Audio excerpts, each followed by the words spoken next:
Difficulté dans un monde comme le nôtre de fermer les frontières. Ça n'est en réalité pas possible. Inquiet en termes d'épidémie en France? Je pense qu'il peut y avoir un cas, mais je pense qu'on va très rapidement le contenir. Il ne va pas y avoir une épidémie en France parce qu'on est justement préparé. Mais il peut y avoir un cas qui peut arriver, ça c'est possible. Oui, on a vu.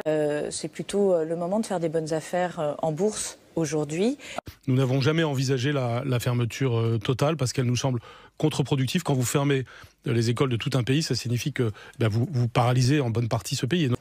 Le message pour les Français qui sont quand même très affolés par l'épidémie médiatique psychotique, c'est que c'est une infection réellement bénigne. On est parfaitement organisé dans les systèmes hospitaliers. D'arrivée, on ne va pas fermer toutes les écoles de France, comme quand il y a une épidémie de grippe en France, on ne ferme pas toutes les écoles de France. De personnes. Mais ils peuvent sortir pour aller faire leurs courses. Et franchement, s'ils peuvent sortir pour aller faire leurs courses ou pour faire une promenade, on ne voit pas pourquoi on leur dénierait le droit d'aller voter, ce qui est quand même... Vous êtes inquiet, vous, personnellement ? Non.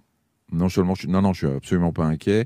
Bon, c'est un virus de plus. On le dit souvent, c'est une forme de grippe. Je suis pas très inquiet parce que... La prise d'importation de cas depuis Wuhan est modérée. Il est maintenant pratiquement nul puisque la ville, vous le savez, est isolée.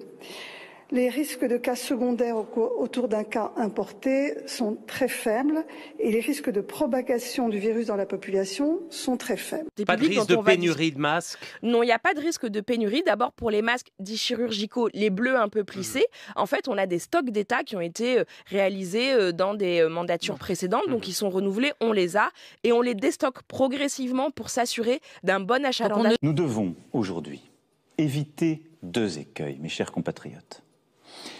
D'une part, le repli nationaliste.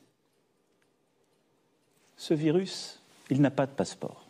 Ces masques donc, ils sont livrés très régulièrement et les personnels des EHPAD font partie des personnels cibles. Mais vous reconnaissez qu'il en manque? Les personnels soignants dans les hôpitaux.